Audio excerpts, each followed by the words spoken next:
Kahit late na ang mga post ni Janine Gutierrez nung nag-shooting siya sa Bataan last few months, ay kinakiligan pa rin ng mga fans ang mga photos na na-share ni Janine Gutierrez sa kanyang social media account.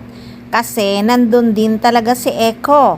Napakaganda naman ng place ng old house ng mga parents ni Janine Gutierrez sa Bataan. Nakapost nga sa kanyang social media account, Janine Gutierrez been shooting in Bataan the past few months and went on a little road trip on a day off to visit our old house when I was a kid, when Papa used to race in Subic. My heart apart forever here.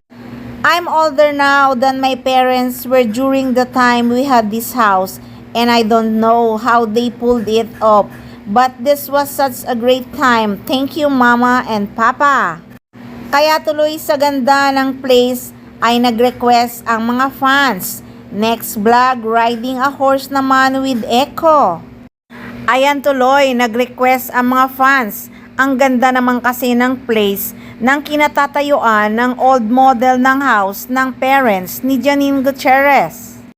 Mapagbigyan kaya nila ang hiling ng mga fans na next vlog ay riding horse with Jericho Rosales?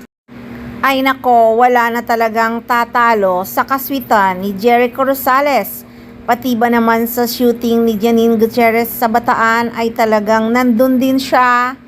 Sa bagay, nasabi din kasi ni Janine Gutierrez noon na magkapit-bahay lang sila ng lugar na pinagsushootingan ni Jericho Rosales sa pelikulang Quezon. Naitanong kasi ng mga press na magiging LDR sila kasi may kanya-kanya nga silang project na ginagawa. Kaya nasagot ni Janine na magkapit-bahay lang naman daw sila ng lugar ni Jericho Rosales na pinagsushootingan. Kaya nga siguro pag off time nila sa pagsushoot ay nagkikita talaga ang Econin. Lagi talaga silang may time sa isa't isa kahit anong busy. Kung baga kahit sobrang busy nilang dalawa ay may quality time talaga sila sa isa't isa. Kaya naman sobrang kinaiinggitan talaga at kinakikiligan ang pagmamahal ni Jericho Rosales kay Janine Gutierrez. Pinagkakaguluhan talaga at nagtitrending pag may post silang paayuda sa social media.